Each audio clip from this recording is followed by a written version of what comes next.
所有中國嘅同胞，大家好，大家好，冇先生嚇。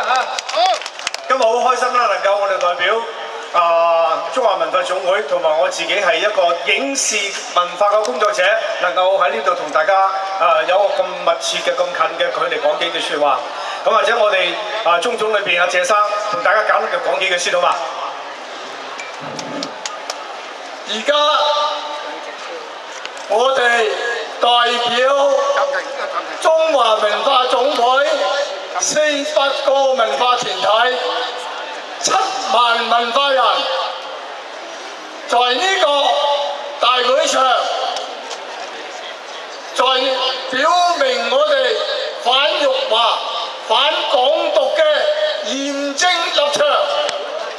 第一，我哋認為不承認香港係我哋中國嘅一部分嘅人，呢種港獨分子係不能夠當議員，大家話係咪？第二，我哋認為侮辱我哋國家民族嘅人，呢種盤國賊、民族敗類，絕不能夠當議員，大家話係咪？第三，先假誓欺騙選民、騙取選票，呢種刑事犯罪嫌疑分子，絕不能俾佢混入立法會，係咪？最後，讓我哋高呼反辱華、反港獨、中國萬歲！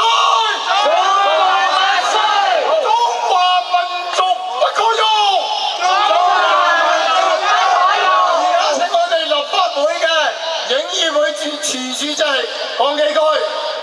大家好，今日大家聽咗好多，多謝，好多真係讓我哋真正觸及到我哋深處嘅説話，我亦都唔想多講。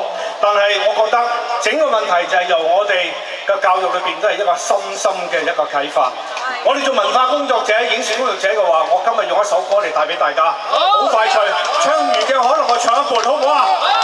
好，呢首歌就係我將兩首歌合埋一齊嘅，一首就係萬里長城永不倒，一首歌就話孩子講俾呢兩個畜生聽，香港係我哋嘅家。音樂唔該。